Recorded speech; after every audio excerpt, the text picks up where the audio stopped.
Hello friends, welcome to Gyandhara crux analysis में आज हम बात करेंगे इंडिया ऑस्ट्रेलिया वर्चुअल समिट के बारे में। रिसेंटली 4 जून को इंडिया और ऑस्ट्रेलिया के prime ministers mister Narendra Modi and Scott Morrison के बीच में एक द्विपक्षीय फर्स्ट वर्चुअल बायलैटरल समिट हुई।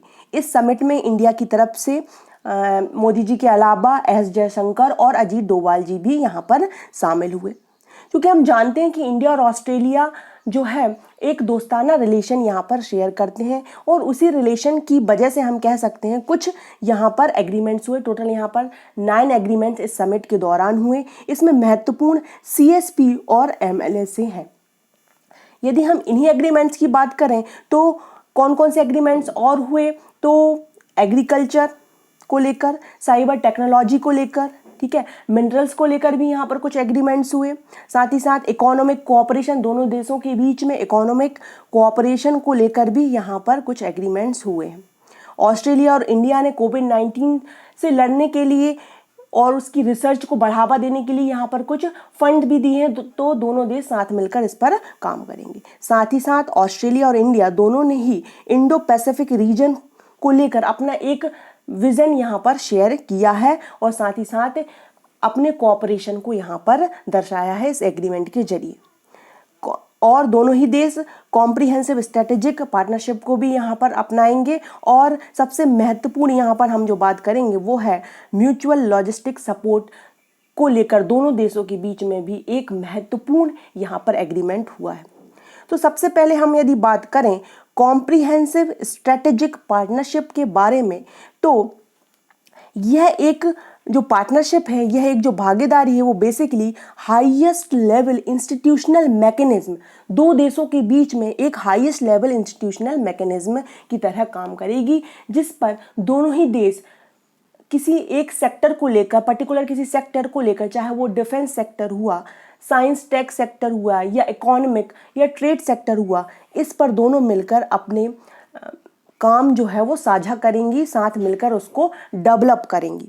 और यह जो काम होगा वो फॉर्मल होगा, मतलब जो भी सारा काम है वो एक पेपर वर्क की तरह होगा। यदि हम वहीं बात करें स्ट्रेटेजिक, अभी तक जो है हमारी ऑस्ट्रेलिया के साथ जो संबंध थे, हम कह सकते हैं कि एक स्ट्रेटेजिक टाइप पार्टनरशिप थी, लेकिन अब CSP टाइप होगी, कॉम्प्रिहेंसिव टाइप हो गई। तो डिफरेंस ये हुआ स्ट्रेटेजिक पार्टनरशिप और कॉम्प्रिहेंसिव पार्टनरशिप में कि स्ट्रेटेजिक जो पार्टनरशिप रहती है वो पूरी तरीके से फॉर्मल नहीं होती। हालांकि दोनों देशों में रिलेशन होते हैं, भागीदारी होती है, ठीक है, लेकिन एक फॉर्मल तरीके से नहीं होती। लेकिन कॉम्प्रिहेंसिव जो है उसका सिग्निफिकेंस ज़्यादा है as compare to strategic partnership. तो इसी के चलते हुए, CSP के चलते हुए जो पहला काम है, यदि हम बोलें तो जो दोनों देशों के बीच में जो डायलॉग होते थे 2+2, उन्हें अपग्रेड कर दिया गया है किसमें, मिनिस्ट्रियल लेवल। अभी तक जो डायलॉग हुआ करते थे वो सेक्रेटरी लेवल पर हुआ करते थे, लेकिन अब जो डायलॉग होंगे जो इस एग्रीमेंट के तहत, इसमें डिफेंस और फॉरेन मिनिस्टर्स इस डायलॉग में पार्टिसिपेट करेंगे, इस मीटिंग में पार्टिसिपेट करेंगे। यदि 2+2 मिनिस्ट्रियल लेवल डायलॉग की बात करें तो इंडिया जो है वो ऑस्ट्रेलिया के पहले USA और जापान के साथ भी मिलकर क्वाड की तरह काम कर रहा है। और यदि हम इंडिया के CSP की बात करें, जो संबंध है कॉम्प्रिहेंसिव टाइप, इन देशों के अलावा और कौन कौन से हैं, तो वो हैं UK, इंडोनेशिया, वियतनाम और UAE। इसके अलावा हमने देखा कि जापान, USA तो था ही, अब हमारा नया जो मेंबर है, नई मेंबर कंट्री है, नया दोस्त जो है वो ऑस्ट्रेलिया भी इसमें जुड़ गया। वहीं बात करें हम ऑस्ट्रेलिया का जो CSP है किन किन नेशंस के साथ है, वो है चाइना, इंडोनेशिया और सिंगापुर के साथ, करेक्ट। अब बात आती है कि सबसे महत्वपूर्ण जो यहाँ पर एग्रीमेंट हुआ है, इस पूरे जो समिट हुई थी, वो हुआ है म्यूचुअल लॉजिस्टिक सपोर्ट एग्रीमेंट। इसके तहत जो दोनों देश हैं वो अपनी डिफेंस को और डीप करने के लिए, और बड़ा करने के लिए, और डेवलप करने के लिए डिफेंस कोऑपरेशन को बढ़ावा देंगी, एक दूसरे के साथ कोऑपरेट करेंगी, अपनी जो स्कोप है उसको एनहांस करेंगी, अपनी जो मिलिट्री की जो कॉम्प्लेक्सिटी है उसको लेकर दोनों एक साथ मिलकर काम करेंगी। यहाँ पर बहुत सारी एक्सरसाइज, इंगेजमेंट एक्टिविटीज़ जो हैं उनको भी यहाँ पर डेवलप करेंगी और बढ़ावा देंगी। जैसा कि आप जानते हैं कि जो एंगेजमेंट एक्टिविटीज़ हुई मिलिट्री की या नेवल की, जो एंगेजमेंट एक्सरसाइज हुई या फिर एक्टिविटीज़ हुई, वो वैसे भी इससे पहले भी इंडिया और ऑस्ट्रेलिया की होती है। जैसे कि यदि हम बात करें नेवल एक्सरसाइज की, तो दोनों देशों के बीच में कौन सी होती है, ऑक्स इंडेक्स। वहीं यदि हम बात करें आर्मी की, तो दोनों देशों के बीच में ऑस्ट्रा हिंड नाम की एक एक्सरसाइज होती है, जो कि आर्मी द्वारा की जाती है दोनों देशों की। वहीं यदि हम एयरफोर्स की बात करें, तो दोनों देशों के बीच में पिच ब्लैक नाम की एक एक्सरसाइज होती है, एयर एक्सरसाइज होती है। तो इसके माध्यम से, ऐसे प्रोग्राम्स के माध्यम से दोनों देश इसे और डेवलप करेंगे, नए नए तरीके, नए नए रास्ते खोजेंगे और साथ ही साथ मिलकर जो सिक्योरिटी के जो चैलेंजेस हैं उनको दूर करेंगे। और इसी में जो सबसे महत्वपूर्ण जो काम है वो ये हुआ कि इस वजह से दोनों देशों में जो मिलिट्री की इंटरऑपरेबिलिटी वो है बढ़ जाएगी। कैसे बढ़ जाएगी, मीन्स ये हुआ कि यदि भारत को ज़रूरत पड़ी तो वो ऑस्ट्रेलिया के जो बेस कैंप हैं, पोर्ट एक्सरसाइजेज हैं, पैसेज एक्सरसाइजेज हैं, वो उनको क्या कर सकता है, ऑपरेट कर सकता है वहाँ जाकर। और ऑस्ट्रेलिया यदि उसे ज़रूरत पड़ी तो वो इंडिया के पोर्ट्स हुआ, बेस कैंप हुए, उनको एक्सेस कर सकता है। तो ये कब होगा, इसका भी ये है कि जब कभी भी कुछ डिज़ास्टर को लेकर रिलीफ, जैसे सपोज साइक्लोन आ जाते हैं, कुछ बाढ़ आ गई, इस तरीके से, तो इन को कम करने के लिए, इस रिलीफ को, डिजास्टर रिलीफ को बढ़ाने के लिए, देने के लिए, कोऑपरेट करने के लिए इस तरीके का इंक्रीज मिलिट्री इंटरऑपरेबिलिटी को यहाँ पर बल दिया गया, जो कि बहुत महत्वपूर्ण है। इसी की तरह यदि हम बात करें तो इंडिया MLSA की तरह ही USA के साथ भी लेमुआ पर साइन कर चुका है। इसके अलावा इंडिया फ्रांस, सिंगापुर और साउथ कोरिया के साथ भी इस तरीके के रिलेशन को रखता है। यदि हम बात करें कि इस MLSA का जो असर है वो कैसे चाइना पर पड़ेगा, चाइना की मोनोपोली पर कैसे इसका असर पड़ने वाला है, तो यहाँ पर आप देख पा रहे हैं इंडिया, और ये यहाँ पर इंडियन ओशियन हुआ, और साथ ही यदि हम ऑस्ट्रेलिया को देख पा रहे हैं, ये हुआ ऑस्ट्रेलिया, यहाँ पर पैसिफिक रीजन। तो ये दोनों मिलकर जो रीजन ये बनाते हैं वो बनाते हैं इंडो पैसिफिक रीजन, जो कि अधिकार क्षेत्र यदि हम बोले ऑस्ट्रेलिया और इंडिया का यहाँ पर बनता है। तो इसीलिए यहाँ पर जो कई देशों की नज़र है वो यहाँ पर बनी हुई है, जो इंडिया और ऑस्ट्रेलिया के बीच में जो MLSA का एग्रीमेंट हुआ, क्योंकि इस इंडो पैसिफिक रीजन से वर्ल्ड का लगभग 50% जो समुद्री व्यापार है वो यहीं से होता है। इसलिए सभी देश देख रहे थे कि ये किस तरीके से ये दोनों देश मिलकर काम कर रहे हैं। अब इनके इस एग्रीमेंट का जो सबसे बड़ा असर है वो पड़ने वाला है हमारे चीन पर। ठीक है, चीन पर कैसे पड़ने वाला है, तो यहाँ पर आप देख पा रहे हैं साउथ चाइना सी, दक्षिणी चीन सागर। तो जो चीन है वो अपना पूरा स्वामित्व दक्षिणी चीन सागर पर बताता है कि भाई मेरा 80 से 85% जो चीन का जो क्षेत्र है, जो सागर का क्षेत्र है, वो और किसका है, चीन का।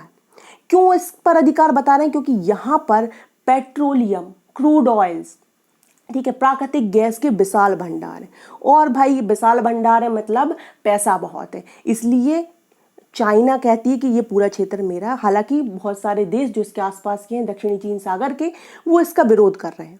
तो इस वजह से वो चाहता है कि इस माध्यम से, इस दक्षिणी चीन सागर के माध्यम से मैं इंडो पैसिफिक रीजन को कंट्रोल कर सकूं।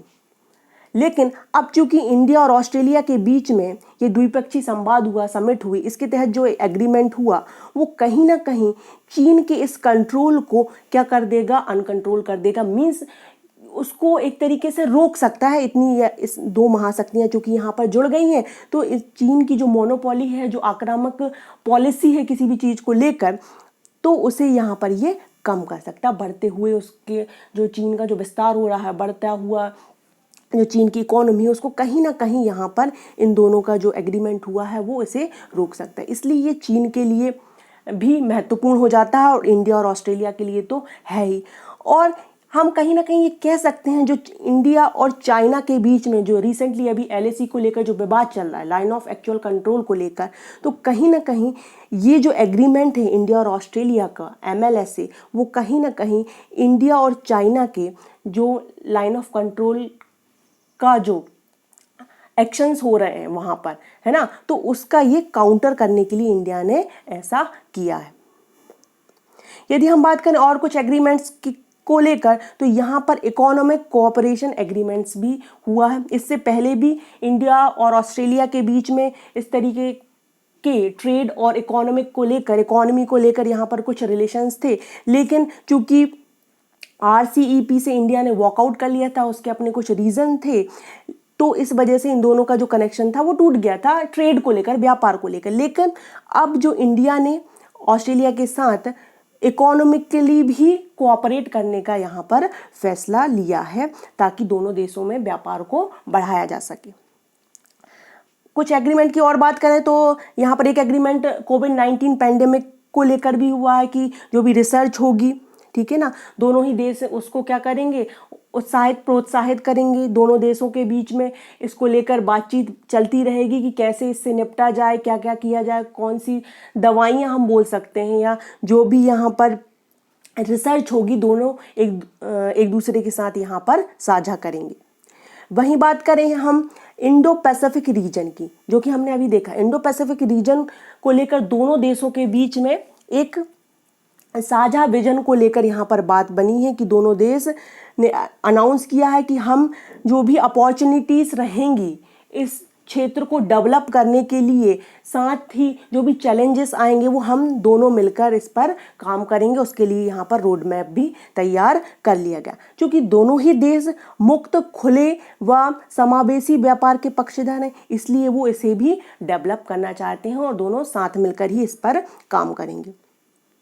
साथ ही साथ कुछ फ्रेमवर्क भी यहाँ पर तैयार किया गया है साइबर टेक्नोलॉजी को लेकर, क्योंकि हमें पता है कि जो ऑस्ट्रेलिया है वो टेक्नोलॉजी के मामले में एडवांस है, नई नई वहाँ पर खोजें होती रहती हैं। तो भारत और ऑस्ट्रेलिया के बीच में इसी को लेकर भी एक एग्रीमेंट हुआ है कि दोनों ही देश एक दूसरे की टेक्नोलॉजी को यहाँ पर शेयर करेंगे, साझा करेंगे अपनी इमर्जिंग टेक्नोलॉजीज़ को यहाँ पर, ताकि दोनों देशों की जो डिजिटल इकोनॉमी है वो बूस्ट हो सके। बात करें हम एग्रीकल्चर की, तो कुछ एग्रीकल्चर से रिलेटेड जो एक्टिविटीज़ हैं दोनों देशों में भी होंगी, ठीक है। जो यहाँ पर भी टेक्नोलॉजी दोनों देश एक दूसरे की एग्रीकल्चर को लेकर यहाँ पर भी साझा करेंगे। एक और यहाँ पर एग्रीमेंट हुआ है मिनरल्स को लेकर, क्योंकि हम जानते हैं कि जो ऑस्ट्रेलिया है वहाँ पर कोरल बैरियर रीफ जो है, ग्रेट बैरियर रीफ है, इस वजह से वहाँ का जो क्षेत्र है, मत्स्य पालन हुआ, कई मिनरल्स हुए, ठीक है ना, उसके लिए बहुत महत्वपूर्ण स्थान रखता है, कई खनिज वहाँ पर पाए जाते हैं। इसे भी लेकर दोनों देशों के बीच में कुछ समझौते हुए हैं, किसी प्रोजेक्ट पर वो काम करेंगे इन मिनरल्स के खनन और प्रसंस्करण को लेकर। तो इस तरीके से दोनों देशों के बीच में लगभग 9 एग्रीमेंट हुए। ये दोनों देशों की एक हम बोल सकते हैं दोस्ती का ही नतीजा है। तो दोनों देश यदि इस तरीके से काम करेंगे तो इनकी इकोनॉमी को एक अच्छा बूस्टअप यहाँ पर मिल सकेगा। और इसे बेसिकली ये जो समिट हुई है, इसे प्राइम मिनिस्टर मोदी की समोसा एंड खिचड़ी डिप्लोमेसी भी कहा जा रहा है, क्योंकि दोनों देशों के बीच में हम बोले प्रधानमंत्री के जो पर्सनल जो रिलेशन है वो भी अच्छे हैं। दोनों देशों के इन प्रधानमंत्री ने एक दूसरे को ट्वीट किया है खिचड़ी और समोसा को लेकर। तो इस तरीके के संबंध यदि दो देशों के बीच में रहते हैं, उनके इतने बड़े अथॉरिटीज़ में रहते हैं, तो कहीं ना कहीं ये जो देश हैं वो एक दूसरे की इकोनॉमी को, उनके कल्चर को डेवलप करने के लिए महती भूमिका निभाते हैं। सो आई होप आपको ये वीडियो अच्छा लगा होगा। आप हमें फेसबुक पर भी ज्वाइन कर सकते हैं और साथ ही साथ इंस्टाग्राम पर भी फॉलो कर सकते हैं। So please like the video and subscribe the channel and keep learning.